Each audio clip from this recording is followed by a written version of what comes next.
오늘 본문 22장은 성전 뜰에서 일어난 사건입니다. 유대인들의 성전은 몇 가지의 뜰로 구성이 되어져 있는데 대사장의 뜰 바로 직전 유대인의 뜰이라는 곳이 있습니다. 유대인들만 들어갈 수 있는 지역이죠. 그 지역에서 오늘 사건이 일어난 것으로 보여집니다. 사람들이 바울을 발견하고는 바울이 나타났다 하고 막 몰려드는 것이죠.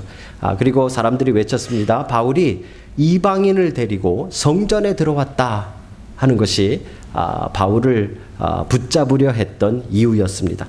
순식간에 사람들은 몰려들었습니다. 이방인을 데리고 성전에 들어왔다라는 것 자체가 유대에서는 불법입니다. 그건 큰 죄악입니다. 하나님을 모독하는 것과 같습니다. 그래서 신성 모독죄로 사람들이 몰려들어서 바울을 이제 죽이려고 하는 그런 장면이 22장에 이제 21장 후반에 또 22장에 기록되어져 있는 배경입니다. 그때 바울은 무슨 생각을 했을까요? 사람들이 몰려들어서 자기를 막 죽이려고 할 때 아마 어쩌면 바닥에 내팽개쳐져서 이 사람 저 사람에게 막 이렇게 끌려다녔을 수도 있고요. 막 발에 밟히려고 했을 수도 있습니다. 그 위기의 순간에 바울은 아마도 성경에 안 나와 있으니까 거의 100% 제 추측입니다만 한 사람이 떠올랐을 것입니다. 바로 스데반이죠. 그죠? 수년 전에 이 바울 자신이 주동이 되어서 스데반을 지금 자기가 당하는 것처럼 그 성전 뜰에서 사람들에 의해서 막 폭력이 가해졌고 결국은 그것으로 성이 풀리지 않아 스데반을 끌어다가 성전 밖으로 내동댕이 치고 거기서 돌을 던져서 스데반을 죽였던 그 일에 가장 앞장서고 증인이 되었고 주동했던 선동했던 사람이 바로 오늘 바울입니다. 그런데 오늘 바울이 똑같은 입장이 되어져서 사람들에게 성난, 분노한 군중들에게 죽임을 당하는 입장이 되어진 것이죠. 어쩌면 그렇게 그냥 끝나버리고 바울이 끌려나가 돌에 맞아 죽을 수 있는 그런 순간에 갑자기 로마 군대가 개입했습니다. 로마 군대는 바로 그 유대인의 뜰, 성전 뜰이 내려다 보이는 그 안토니오 요새에 주둔하고 있었습니다.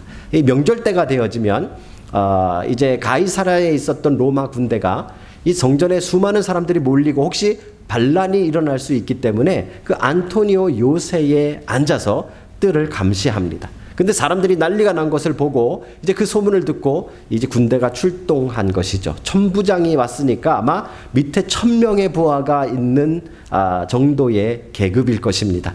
그가 백부장들 한 100명씩을 거느리는 몇 개 부대를 데리고 밑으로 내려가서 그 소동을 진압하고 이제 바울을 거기서 끄집어내려고 하는 상황인 것이죠. 그죠?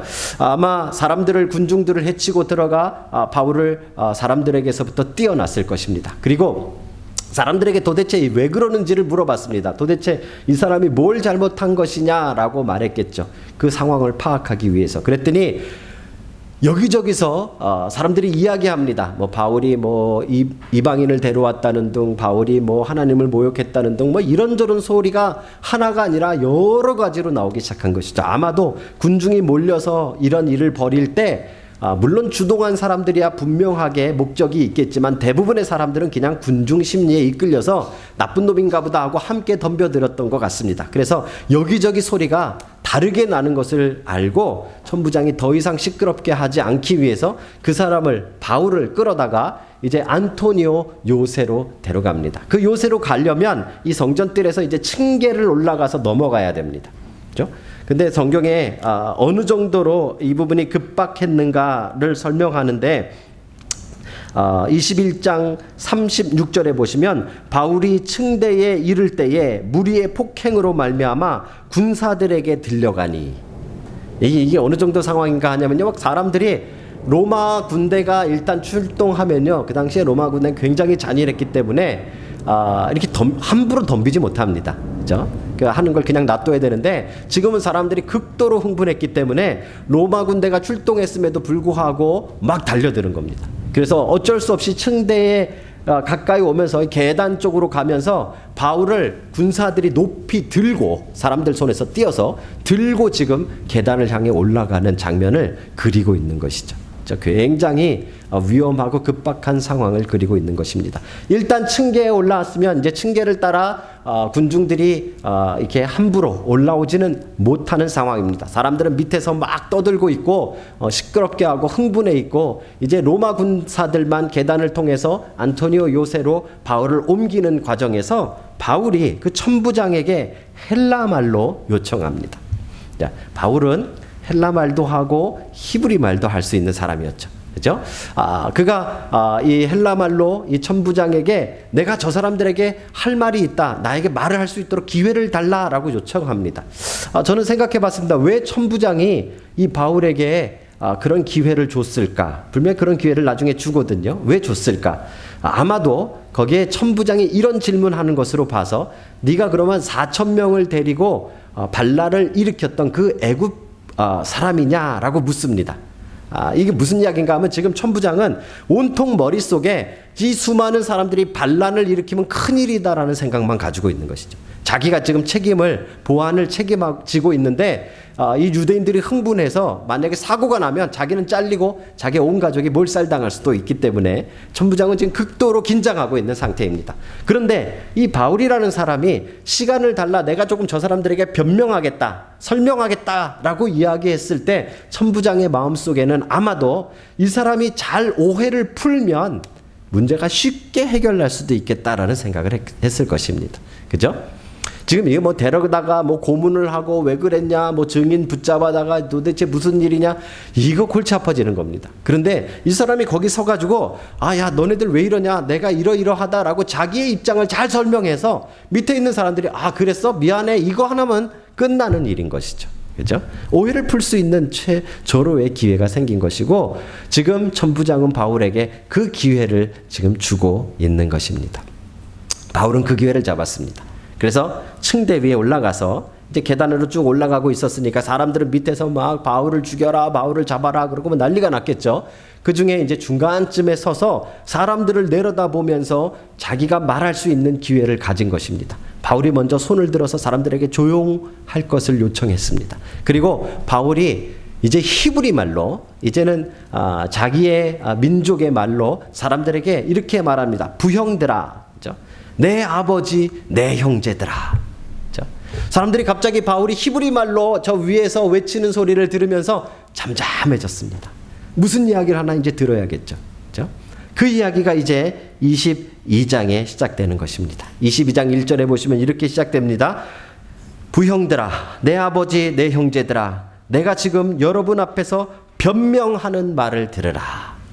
이게 얼마나 이제 뭐 사실 이 문제가 뭐였냐면요. 바울이 다른 나라 이방 도시들을 다니면서 이방인들에게 복음을 전하니까 유대인들 사이에 오해가 생겼습니다. 바울이 율법을 잘 안 지키고 이방인들에게 복음을 전하고 이방인들을 자꾸 이렇게 우대해 주는 것으로 보여진 것입니다. 그래서 바울이 예루살렘에 왔을 때 예루살렘 교회 지도자들이 바울에게 중요한 제안을 합니다. 사람들의 오해를 풀기 위해서 네가 율법을 잘 지킨다는 것을 보여줘라. 사실 그렇게 뭐 보여줄 필요도 없습니다. 진실은 언젠가 밝혀지겠죠. 하지만 바울은 그 지도자들의 요청을 받아들였습니다. 그래서 거기에 나시린으로 헌신한 다른 유대인들, 그 사람들의 이제 하나님 앞에 서약을 하기 위해서 돈이 들어갑니다. 머리도 깎아야 되고 뭐 이렇게 내는 헌금도 있고 막 이런 그 당시에 그런 돈이 들어가는데 그 비용을 다 바울이 냈습니다. 바울은 돈이 어디서 났을까요? 자기가 천막을 지면서 돈을 번 사람입니다. 그죠? 자기의 사비를 털어서 그 사람들의 율법을 지키는 것을 도와주면 자기도 그 일에 참여하는 것입니다. 율법을 지키는 일이죠. 이제 그 기간을 다 마치고 마지막 날 이 사람들과 함께 이제 율법을 잘 지켰다라고 이제 신나게 끝나고 돌아오는데 이 사단이 일어난 것입니다. 그죠? 그래서 바울이 지금 내가 너에게 변명하는 말을 들으라 이렇게 말하는 것이죠. 이제 여러분 딱 보시면 이제 문제가 너무 간단하지 않습니까? 사람들은 오해하고 있는 겁니다. 사람들은 지금 뭐라고 이야기했는가 하면 바울이 이방인들을, 헬라인들을 지금 성전으로 데리고 왔다 이렇게 오해한 거거든요. 이 사람들은 이방인인가요? 아닙니다. 유대인이요. 유대인 정도가 아니라 유대인 가운데서도 일정 기간 동안 하나님 앞에 자기를 완전히 헌신한 서원한 나시린들입니다. 삼손 같은 사람들입니다. 대단한 일이죠. 물론 평생은 아니지만 그 기간 동안 이 사람들은 술도 먹지 않고 이 사람들은 특별한 음식만 먹고 이 사람들은 하나님 앞에 온전하게 자기의 삶을 드리며 헌신하는 것이 바로 나실인의 서약이죠. 그것을 지금 바울이 이 몇몇 사람들과 함께 한 것입니다. 이 사람들 찾아가지고 층대 위에서 보여주기만 하면 이제 해결나는 일이죠. 이제 바울이 자기의 변명을 시작합니다. 이렇게 이야기합니다. 3절인데요. 나는 유대인으로 길리기아 다소에서 났고, 바울은 유대인, 부모님이 분명히 유대인이어서 혈통적으로 유대인이지만 태어난 것은 우리처럼 이민자 2세, 3세로 태어난 것 같습니다. 길리기아 다소라는 곳에서 태어났다라고 이야기합니다. 그 당시에 유대인들은 이렇게 교포로 해외에서 태어났을 경우에 특별히 다시 예루살렘으로 보내서 특별하게 교육, 공부를 시킵니다. 아주 특별히 유대에 헌신된 사람들이 이렇게 하는 것입니다. 바울의 부모님은 그랬습니다. 그래서 바울을 예루살렘에 보내서 공부를 시켰는데 바울의 선생님 이름이 가말리엘이라는 사람입니다. 가말리엘이라는 사람은 그 당시에 바리새파 학파 가운데 아주 유명한 학자 랍비입니다. 그 사람 밑에서 배웠다는 말은 엄청 율법에 철저하고 엄청 하나님의 법을 잘 지키는 사람이라는 뜻입니다. 나는 가말리엘의 문화생이었다. 이렇게 고백하는 것이죠. 사람들이 굉장히 귀 기울여 들었습니다. 저 사람이 우리와 같은 바리새인이구나. 우리와 같은 유대인 중에서도 율법을 아주 중요하게 여기는 사람이구나. 아마 그렇게 생각했을 것입니다. 바울은 계속해서 이야기합니다. 내가 가말리엘의 문화생으로 교육을 받아서 어느 정도로 하나님 앞에 열심히 있었는가 하면 예수를 믿는다는 사람들을 잡아 죽이는 일에 내가 앞장섰다. 아마 조금 전에 자기가 스데반처럼 당했었기 때문에 스데반 생각이 분명히 났을 수도 있습니다. 뿐만 아니라 바울은 거기서 멈춰서지 아니하고 이제 해외에 나가서 해외에 예수 믿는 사람들을 이제 감옥에 잡아넣기 위해서 출동했던 사람입니다. 누구의 명을 받아서요? 대제사장의 공문을 받고 장로들의 공문을 받아서 출발한 사람입니다. 지금 그 얘기를 사람들 앞에서 해주고 있는 것이죠. 너네들이 만약에 못 믿겠다면 대제사장과 모든 장로들이 내 증인이라. 이렇게까지 이야기합니다. 그 사람들한테 가서 물어봐라. 내가 그 정도로 열심히 있었던 사람들이다. 그래서 결국은 그 공문을 가지고 예수 믿는 사람을 잡기 위해 다메섹이라는 곳으로 바울은 출발하게 되어집니다. 이게 뭡니까? 예수님을 만나기 전 바울이 자기의 삶을 설명하고 있는 것이죠. 그렇죠? 바울이 오늘 하는 이야기, 이 이야기의 전반부는 자기가 예수님을 만나기 전에 자기는 과거에 어떻게 살았다라는 것을 지금 이야기하고 있는 것입니다. 여러분, 과거가 없는 사람은 없지요. 저도 과거가 있습니다. 제가 설교 시간에도 몇 번 저의 과거를 이야기했습니다. 과거라고 그러니까 좀 거창해 보이는데 얼굴은 이렇게 생겼어도 나름 거친 세상을 살았던 사람입니다. 뭐 거친 세상까지는 아니고요. 이 중학교 1학년, 2학년 때까지는 공부를 그래도 곧잘 하고 이렇게 무슨 소위 우등상 이런 거 있잖아요. 그런 것도 이렇게 받아오고 그래서 집에서 꽤 기쁨과 이 사랑을 받았었는데 중3쯤 되어졌는데 제 친구들을 참 좋아할 때 아닙니까? 그죠? 저를 받아준 친구들이 하필이면 안 좋은 사람들이 볼 때 좀 불량스러운 아이들이었어요. 저희 당시에는 고등학교 정도 가야 담배를 피우죠. 물론 날라리들이 그런 겁니다. 뭐 대학 가서 배우는 애들이 대부분이죠. 근데 조금 빠른 애들은 고등학교쯤에 배웁니다. 근데 제 친구들은 초등학교 6학년 때부터 담배를 폈던 친구들입니다. 그 친구들이 저를 맞이해 줬는데 아마 자기네들 마음속에는 목사 아들 하나 옆에 두고 있으면 왠지 좀 마음이 편했을지 모르겠어요. 지금 생각해보면 아마 그런 게 많지 않았을까. 그래서 우리는 학교 끝나면 한 집에 몰려가서 아이들 이쪽 방에서 담배 피고 뭐 그 꽁초 계속 뒤에다 던졌다가 걔네 엄마한테 붙잡혀가지고 두들겨 맞기도 하고 뭐 맨날 놀이터 가가지고 이렇게 좀 배회하고 제가 언젠가 그 독서실 얘기도 해드렸는데요. 그 당시에는 이제 독서실이 있어요. 중3이니까 고등학교는 가야 될 거 아니에요, 그죠? 시험을 봐야 되니까. 그래서 독서실이라 그래가지고 그 당시에는 이렇게 이 공부 이렇게 칸막이 해놓고 이렇게 돈 내고 한 달에 얼마 내고 이렇게 공부하는 독서실이 있었습니다. 제 기억에 2층으로 이렇게 돼 있었는데 제 친구들과 함께 친구들이 가는 그 독서실에 저도 한 달을 끊어서 다녔습니다. 근데 놀라운 건요, 그 당시만 해도 총무가 계셨는데 총무가 밤 12시가 되면 밖에서 집에 가면서 셔터를 내려가지고 자물통을 딱 잠그고 가요, 밖에서. 와, 지금 같으면 난리가 나죠. 그죠? 안에서 불 나면 어떡할 거야. 애들 다 죽는 거 아니에요. 그런데 그렇게 하고 가더라고요. 놀라운 사실은 제 친구들은 그렇게 잠가 놓고 가도 빠져나가는 구멍이 다 있었어요. 그래서 친구들을 따라가니까 창문으로 이렇게 해가지고 밖으로 나가더라고요. 밤 12시에 나가서 뭐 하나 봤더니 과일 가게에 과일 이렇게 미처 들여놓지 않은 거를 이렇게 손을 넣어가지고 꺼내가지고 과일 서리를 해 먹더라고요. 말이 좋은 말로 서리고 도둑질이죠. 그죠? 그래서 그거를 막 챙겨가지고 다시 그 구멍을 통해가지고 독서실에 들어옵니다. 우리는 한 1시, 2시가 되면 그때부터 파티를 여는 거죠. 막 뭐 과일 까먹고 뭐 음식 누가 주여 그러셨습니까?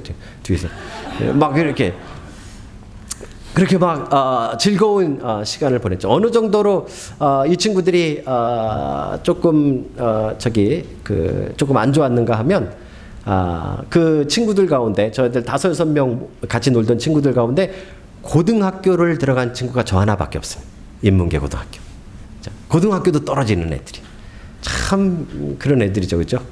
그런데 그 친구들과 함께 이렇게 어울려 다녔어요. 저의 노하우는 뭐였는가 하면 저의 노하우는 학교 가서 또 방과 후에 또 한밤중에 친구들과 정말 그 친구들하고 재밌게 잘 놀고 집이나 교회에 오면은 목사님 둘째 아들로 정말 선량하게 잘 지내는, 그렇죠?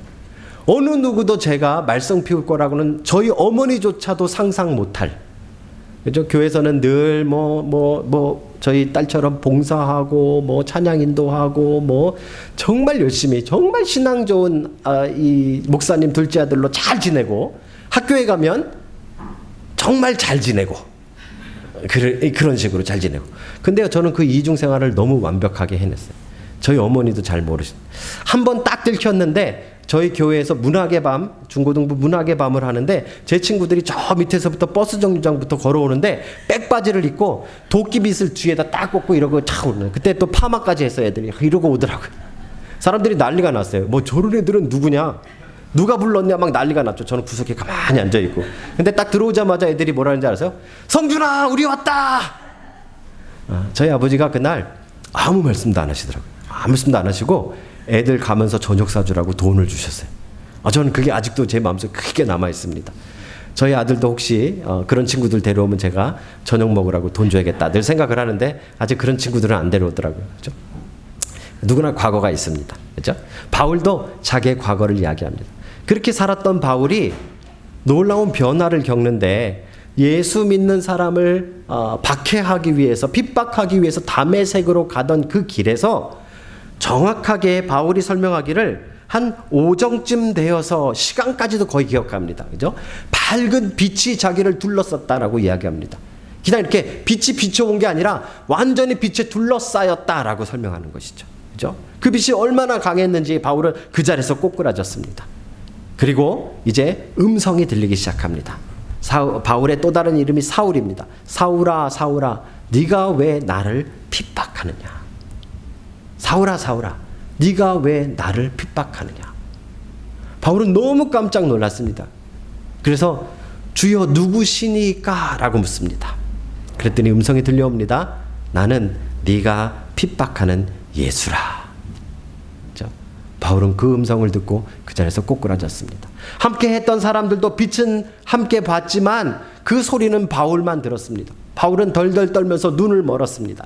그리고 다른 사람들 손에 이끌려서 다메섹 도시로 들어갔습니다. 그 다메섹 도시에서 바울은 아무것도 할 수가 없었습니다. 앞을 볼 수 없으니 그냥 한 곳에 머물면서 자기의 앞으로 어떤 일이 일어날지 자기가 핍박하던 그 예수의 목소리를 들었기에 그 예수의 빛을 보았기에 바울은 두려움 가운데 있었습니다. 그때 하나님이 바울에게 아나니아라는 형제를 보냈습니다. 그 바울에게 보내진 아나니아가 이렇게 이야기합니다. 형제여, 이제 보라, 이렇게 이야기합니다. 쳐다보라, 이런 말입니다. 그 말을 듣고 바울이 눈을 떴는데 그의 눈이 보이기 시작했습니다. 그렇죠? 그 아나니아를 쳐다봤더니 아나니아가 이제 이야기합니다. 하나님께서 말씀하신 그 말씀을 전달하는 것이죠. 이렇게 이야기합니다. 하나님께서 당신을 택하시고 그리스도를 보게 하였고 그의 입에서 나오는 음성을 듣게 하였으니 이제 당신은 그를 위하여 모든 사람들 앞에서 보고 들은 증인이 될 것입니다. 바울이 사명을 받게 되어지는 장면이죠. 그죠? 그리고 나서 그 다음에 이야기하기를 왜 주저하느냐 16절인데요. 이제는 왜 주저하느냐 일어나 주의 이름을 불러 세례를 받고 너의 죄를 씻으라. 자, 바울이 지금 이 두 번째 파트에서 이야기하는 것에는 두 가지의 핵심이 있습니다. 하나는 그가 예수님을 만난 그 상황, 예수님을 어떻게 만났는가 하는 이야기를 하고 있고요. 또 하나는 예수님의 부르심에 자신이 어떻게 응답했는가. 그가 일어나 세례를 받았습니다. 세례를 받았다는 말은 이제 자기가 예수를 핍박하던 자에서 예수를 따라가고 예수가 명령한 증인이 되는 삶을 살겠다고 결심했던 것이죠. 그렇죠? 이 두 가지를 사람들 앞에 지금 설명해 주고 있는 것입니다. 저도 그런 시간이 있었습니다. 만약에 제가 예전 살던 동네에 계속 살았다면 아마 여러분들이 저를 만나지 못했을 가능성이 99%일 것 같습니다. 그런데 다행히도 저희 아버지가 목회하시던 목회 장소가 먼 곳으로 바뀌었습니다. 은평구 신사동에서 미아리로 바뀌었습니다. 그래서 이 버스 타고 뭐 1시간 반을 다녀야 될 거리로 멀어지게 됐죠. 저는 새로운 곳에 정착하기 시작했습니다. 거기서 이제 교회 형 누나들의 도움을 받으며 그래도 나름 착실하게 고등학교를 잘 보내고 대학에 입학했습니다. 대학에 입학했더니요.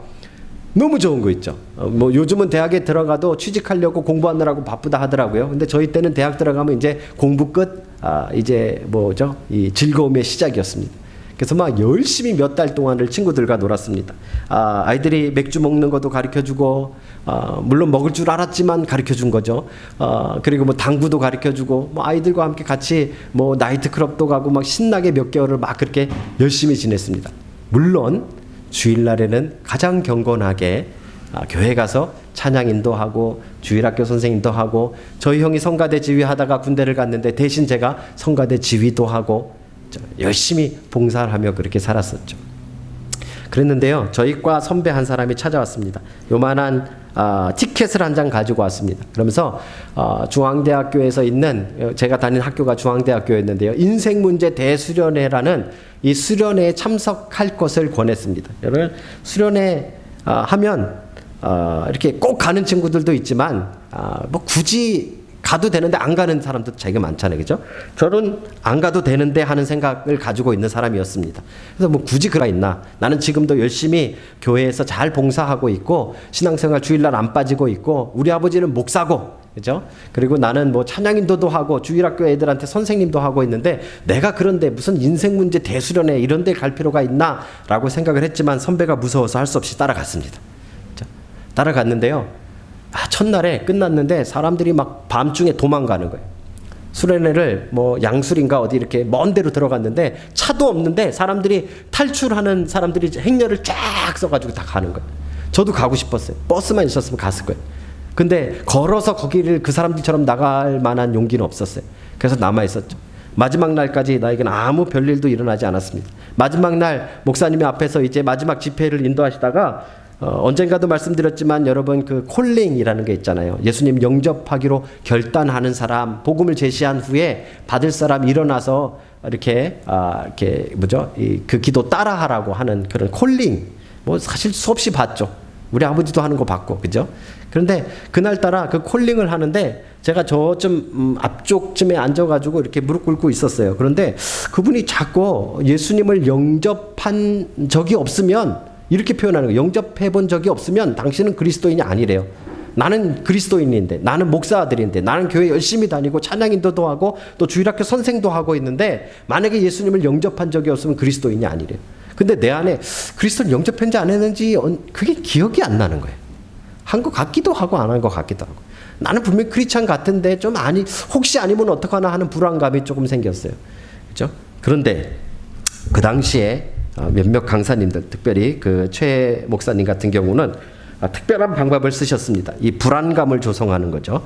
그래서 자, 이제 딱 1분 남았습니다. 제가 막 불안해지기 시작하는 거예요.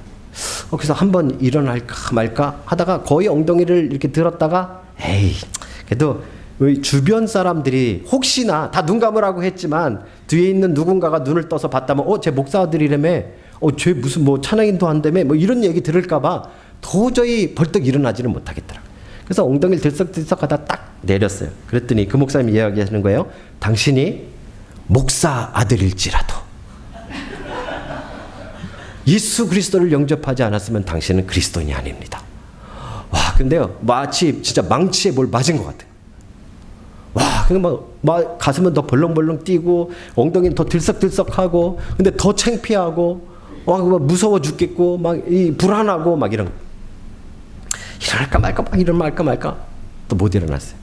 그랬더니 또 그 목사님 그러는 거예요. 30초 남았습니다. 그들은 이야기합니다. 당신이 주일학교 선생일지라도. 뭐 가슴이 막 나를 막 지적해서 이야기하죠. 나중에 들어보니까 그 목사님도 목사 아들이었대요. 그래서 목사 아들 이야기한 것 같아. 근데 제가 딱 걸려들은 거죠, 그죠? 그리고 뭐 주일학교 선생 한다 그러면서 가짜 많잖아요. 우리 예수님에 대해서 잘 모르지만 그냥 교회 다녔으니까 하는 경우 많거든요.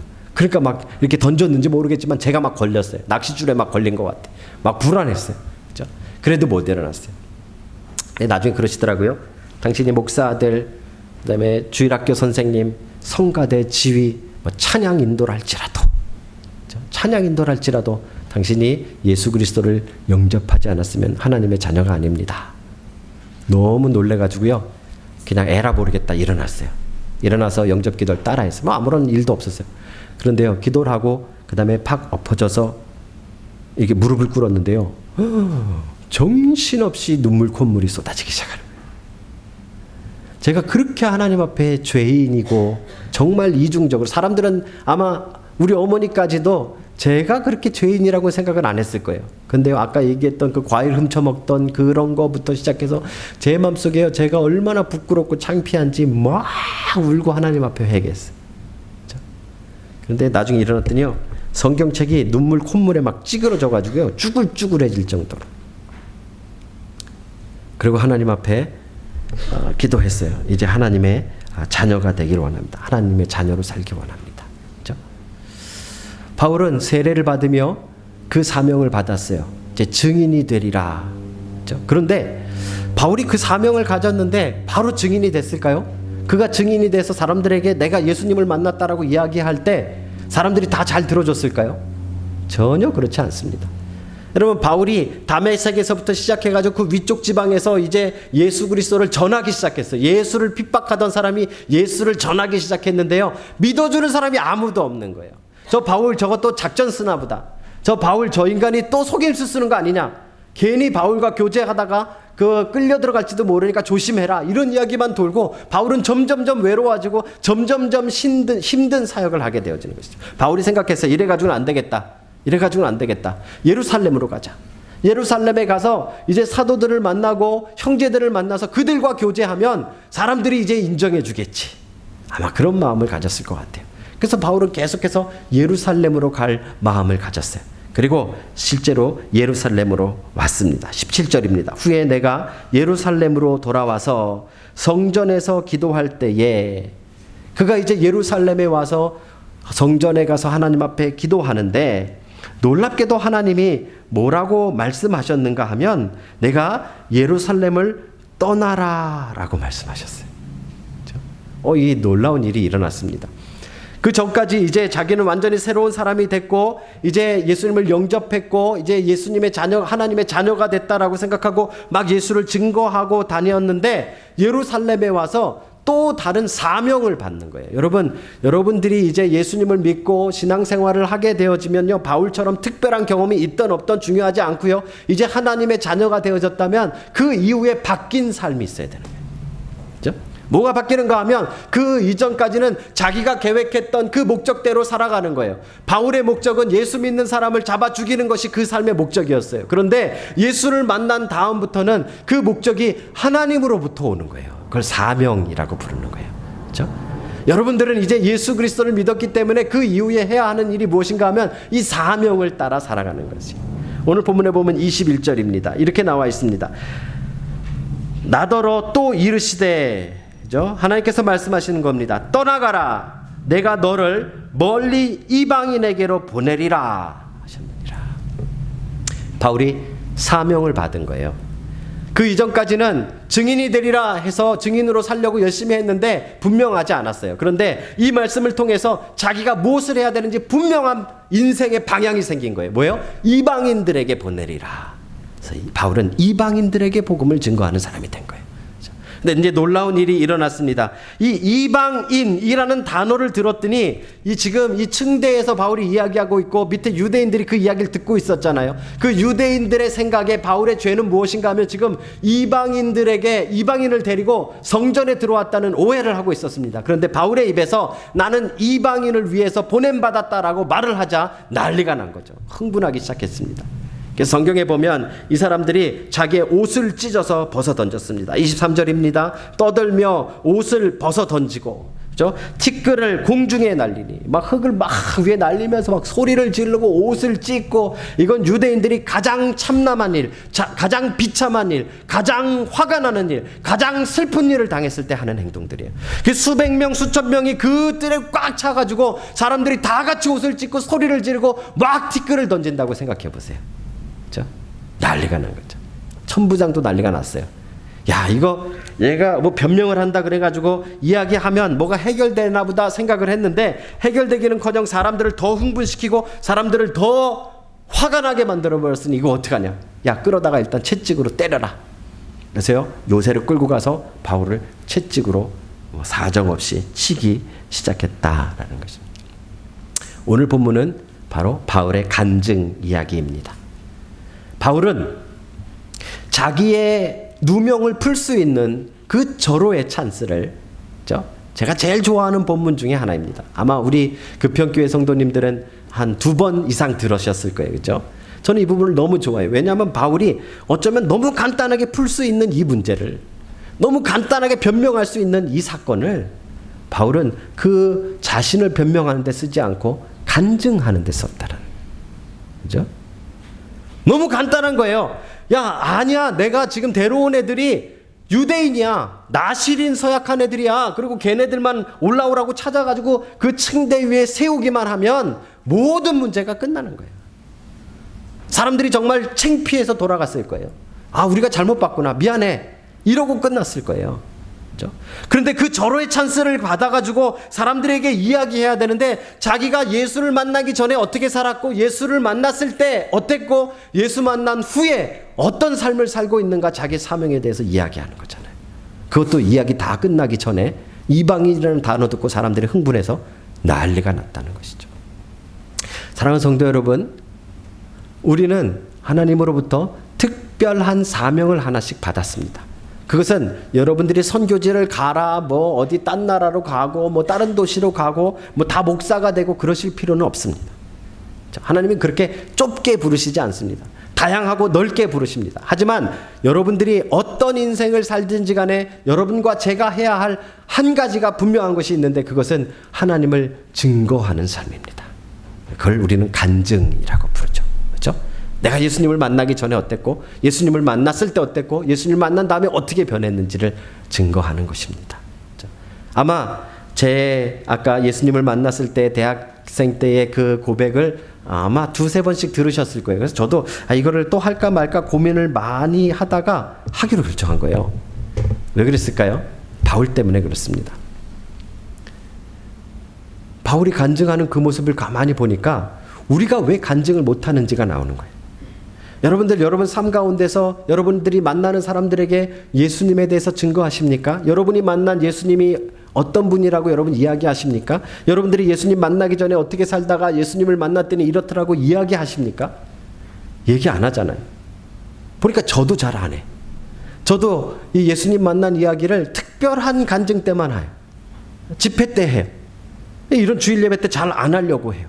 뭐 물론 들은 얘기 또 듣는 거 때문에도 그렇지만, 제 안에 어떤 문제가 있는가 하면 내 간증을 들으면 저 사람들이 어떻게 반응할까가 저는 굉장히 큰 관심사예요. 그래서 안 해요. 많은 그리스도인들이 자기가 만난 예수님에 대해서 이야기하면 그 이야기를 듣는 사람이 혹시 나를 이상하게 생각할까봐, 혹시 나를 무시할까봐, 혹시 나를 떠날까봐, 혹시 나를 욕할까봐, 혹시 내가 이상한 사람이라고 오해할까봐 우리는 간증하기를 싫어해요. 그죠?